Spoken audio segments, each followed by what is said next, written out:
Mənim ərim pis vərdişlərdən əziyyət çəkir. Bəli. Biz deyirik ki, o problem deyil. Telefonun, parolunu sən niyə dəyişirsən? Dostu telefonda qızılı atıb Elə ən böyük problem oradan başlayır. Birinci bir aydınlaşdıraq onu. Qızını sən yoldaşın lambarda qoysun. Mən lambarda hardan tanıyıram, Sələmini hardan tanıyıram ki, mən bir dostun qızıllarını gətirəm. Mən istəyərdim ki, yoldaşı buradadır da. Yoldaşını dinləyək. Buradadır da, buradadır. Yoldaşını dinləyək. Çağırın yoldaşı gəlsin. İndi danışacaq bizlə. Zar müəllim, sizdən bir də xahiş eləyirəm.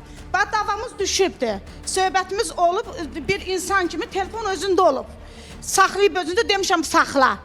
Pis işim olsaydı, mən sənin yanına da gəlməzdim. Necə qaçıb parası gizlənərdim.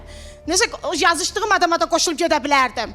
Çağırardım ki, gəlin mən aparım, məni öldürürlər. Yoldaşımla danışmışam, əyağını yumuşam, başını yumuşam, əynini dəyişmişəm. Bir xəstə balamın canı üçün. Qaynanam, mağazindən içəri daxil olaraq qaydasan ki... Pis söz danışma. Yox, pis danışmıram. Sən bununla necə barışmısan ki? Telefonu aç, telefonu aç.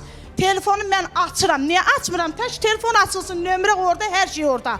Allaha şükür, qorxacaq bir şirinlik yoxdur. Bundan öncə də bu problem baş verirdi ailənizdə? Yoxsa ilk dəfədir? Bəli, olub, 2 dəfə, 3 dəfə olub söhbətimiz. Bir dəfə vurub Xanadelikin üzünü əzib. Qaz peçinin üstünü qopardıb ki, bəli, mənə pul içkili gətir. Adamlar içirlər, şirə dönürlər, nə həyat yoldaşı, nə uşaq sayırlar. Nəşə, bax bu boydana, belə gəlir Qızım, istolun sən danışır, altında. yaxşıdır, gözlə. Yox, günahkar mən niyə görürlər ki?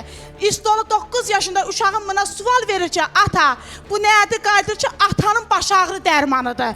O düzgündür. İndi bir dəqiqə biz qarşı tərəfi də dinləyək. Ay Elnarə. Siz yəqin o